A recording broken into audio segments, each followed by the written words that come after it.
I stared at the conference room window, the blinds tilted just enough to give me a perfect view of my own betrayal.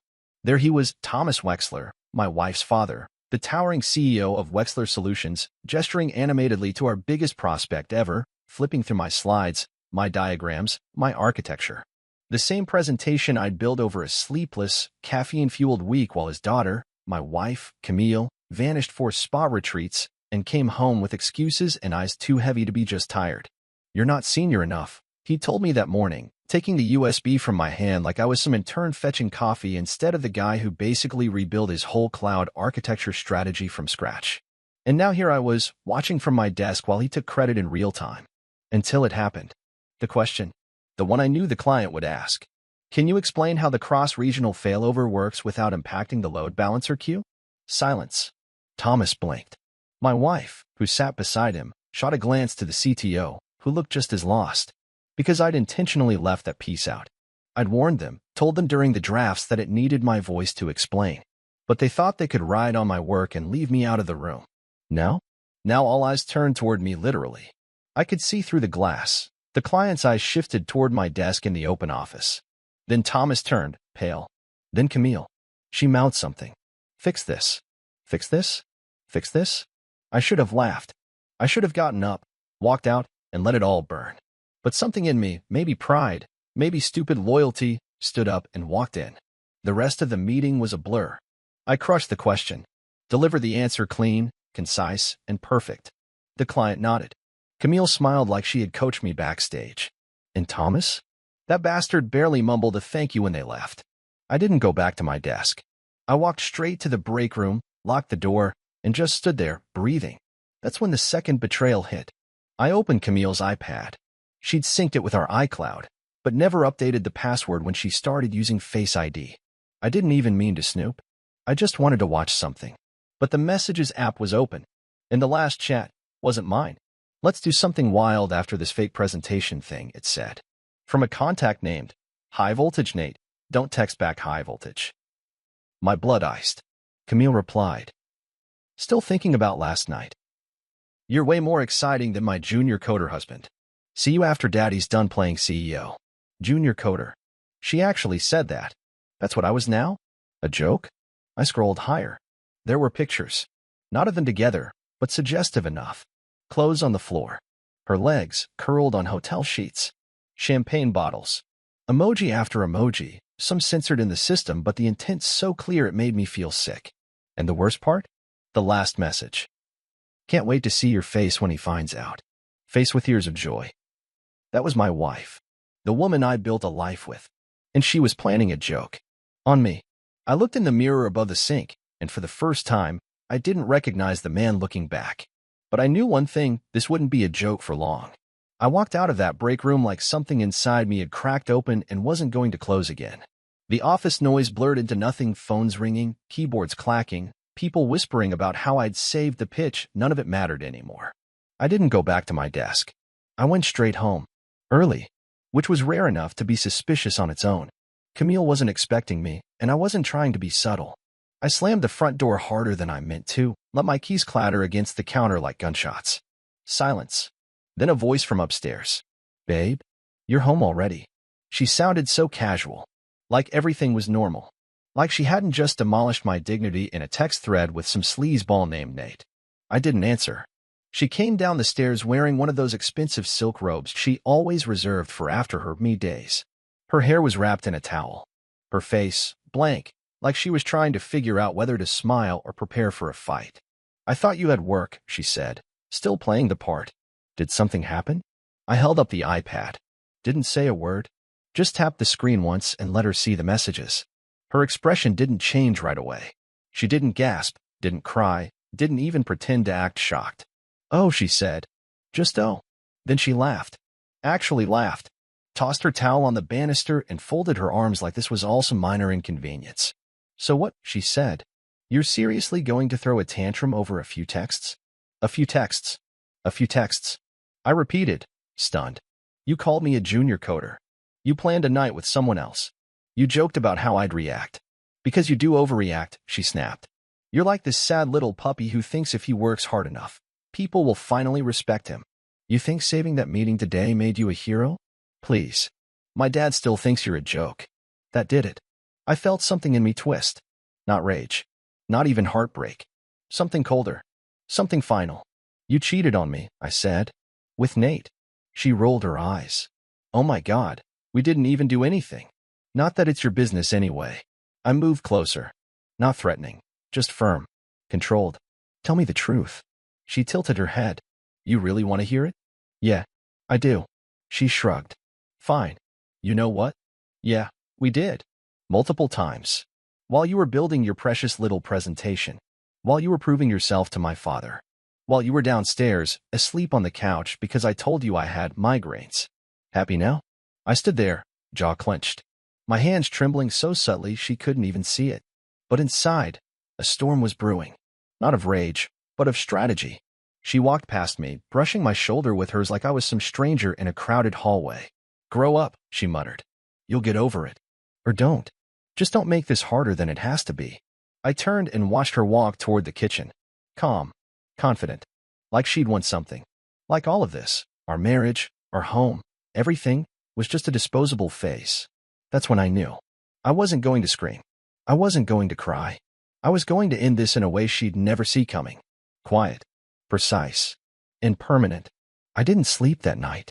I lay on the couch with a blanket that smelled like detergent and betrayal, my eyes locked on the ceiling as the hum of the refrigerator filled the silence. Camille was upstairs. Maybe texting him. Maybe dreaming about him. Maybe too proud of herself to care that her husband had just discovered everything. I stared into the dark and played the entire marriage in reverse. Our wedding. Her fake tears. The whispered promises. Her hand squeezing mine when I told her I finally got hired at Wexler Solutions. That job was supposed to be our next chapter. She said it was fate, me working for her father, proving them all wrong. Turns out, it was just convenience. I was a pawn. A disposable one.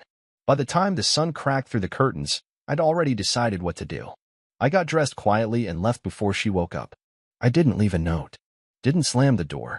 I needed her to think everything was fine, or at least uncertain, for just one more day. At the office, Thomas was beaming. His usual smugness dialed up after the client sent over a contract worth 7 figures. Great work yesterday, he said, like he'd done anything more than steal my slides and sit there sweating. I nodded, smiled, and then dropped the first stone. I'll be requesting full author credit on the project in the follow-up report to the client, I said flatly. They specifically asked for my input. I think it's only fair they know who built the architecture. He blinked, paused. That's not how we typically do things, he said. I know, I replied. But your typical way doesn't include stealing intellectual property. So maybe we try something new. He didn't have an answer. Just stared, then mumbled something about revisiting the topic later. Too late. I walked straight to HR and filed a detailed report. Dates, files, screenshots, timestamps, names. I didn't stop there. I'd already sent a discreet message to the client explaining that I was the technical lead and had been excluded from the room against protocol. Their response? That explains a lot. We had questions only you answered. By noon, Camille messaged me. Camille, why is Dad freaking out about you? What did you do? I ignored it. By evening, she was calling. I let it ring. Let her wonder. Then I went home.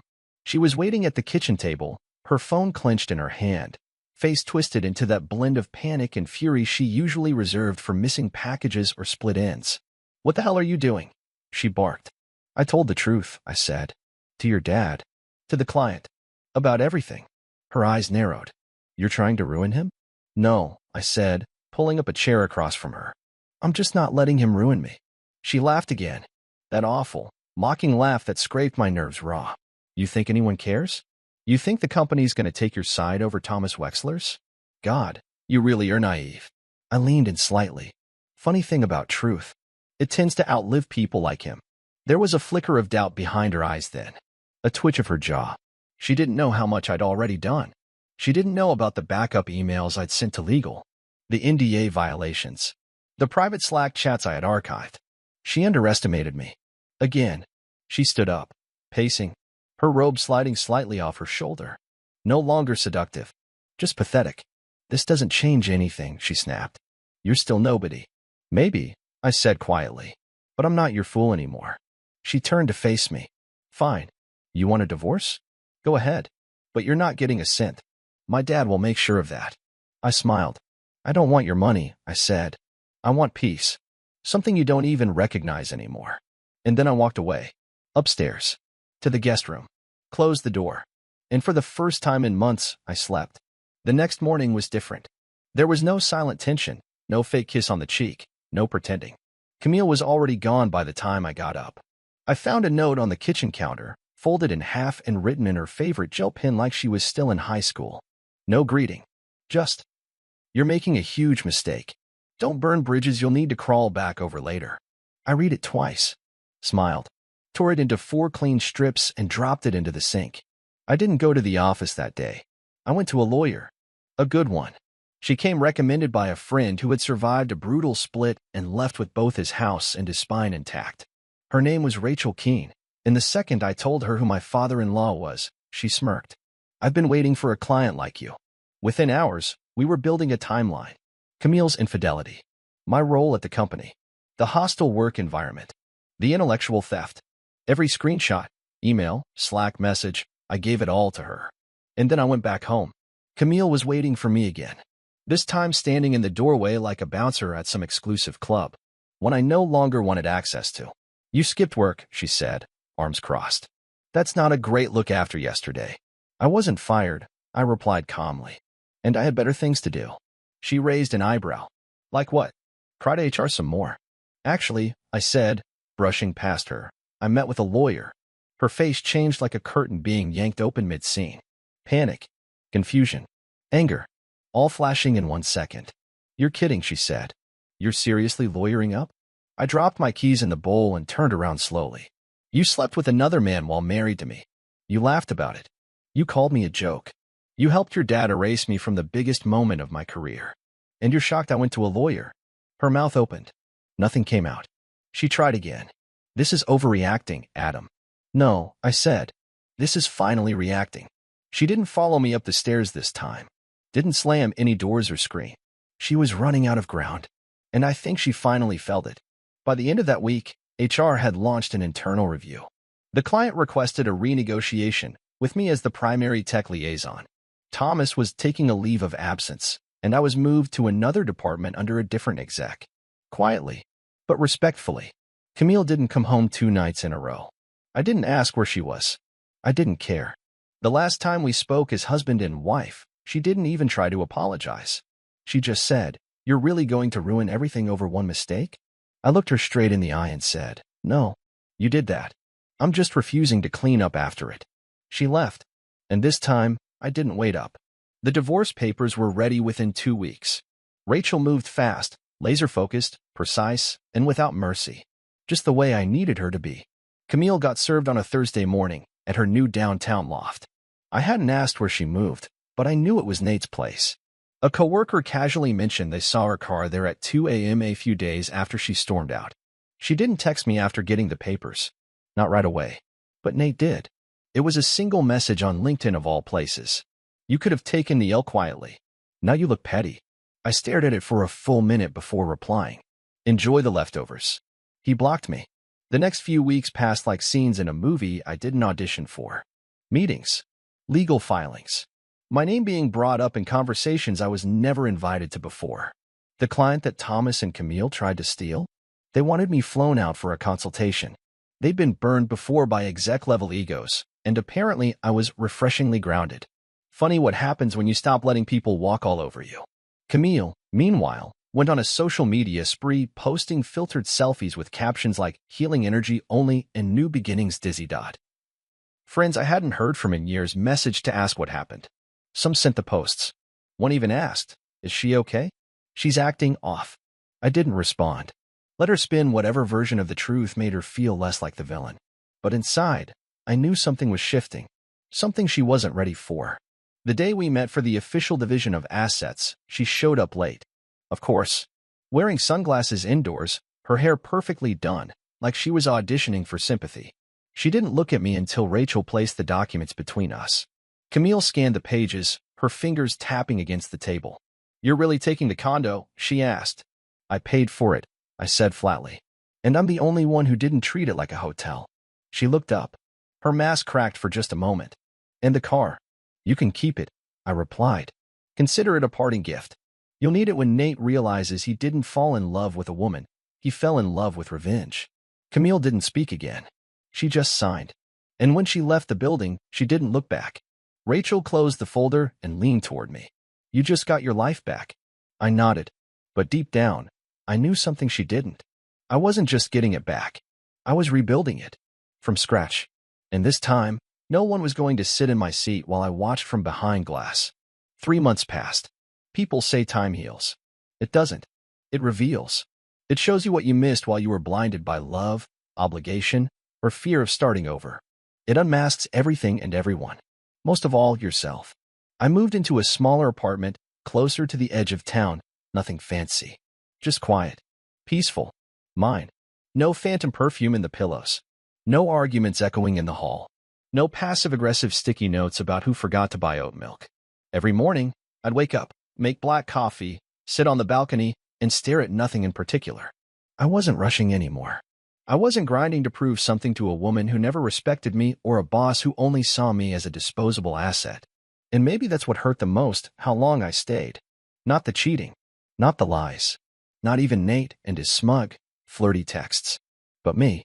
How much of myself I'd handed over, hoping to earn basic respect in return. Hoping she'd change. Hoping I'd matter more than her ego. But she didn't change. She got worse. Word reached me through a mutual friend. Camille and Nate weren't doing great.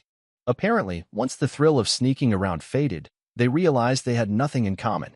She wanted candlelit dinners and boardroom drama. He wanted power plays and someone to admire him, not compete with him. I didn't care. Okay, maybe I enjoyed hearing it, but I didn't need it. What I needed was to understand myself again.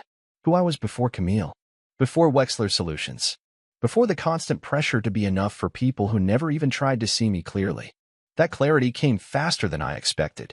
One afternoon, I was invited to speak at a small tech symposium, nothing huge, just a regional event with other developers and engineers. I almost declined, but something told me to go. I walked into the room, not in a suit, not trying to impress, just jeans, a clean shirt, and confidence. I spoke about failure, about betrayal in business, about how sometimes the most important innovation isn't in code, it's in finally deleting the corrupted file pretending to be your foundation. People clapped. People listened. And afterward, a woman approached me. Not Camille. Not someone like her. She wore no makeup, carried a laptop covered in stickers, had calluses on her fingertips and asked questions no one else had thought of. We talked for 2 hours. Then we got coffee. No expectations. No wait. Just connection. I didn't know where it would go, but for the first time in a long time, I wasn't afraid to find out. I was just free. A week after the symposium, I received an email. Subject line. Lunch.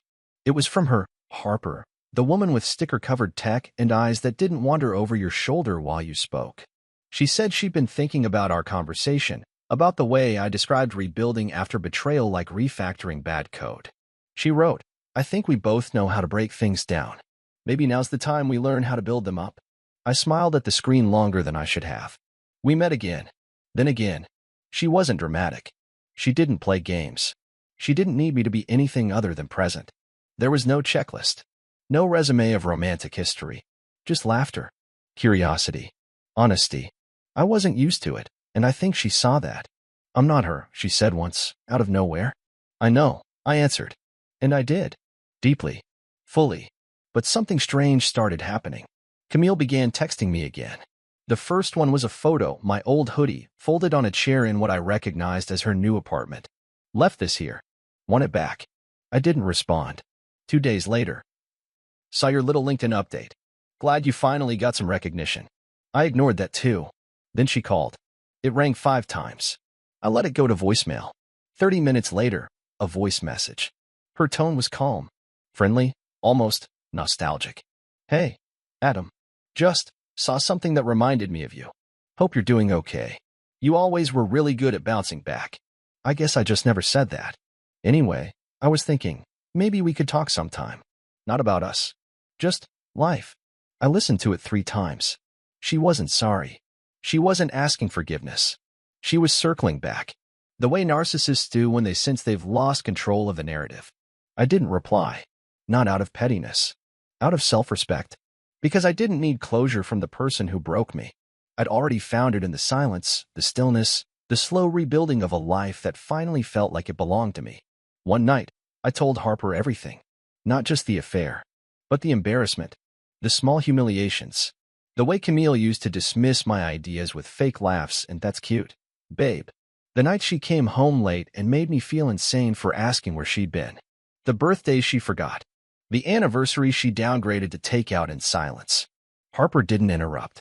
She just reached across the table, took my hand, and said, "You're not crazy. You just finally woke up." And in that moment, I realized something that shook me to my core. I wasn't healing from her. I was healing from me, from the version of myself that accepted all of it, that tried to love someone through their own cruelty, that stayed silent while I was slowly erased. And that version? He was gone now. Forever.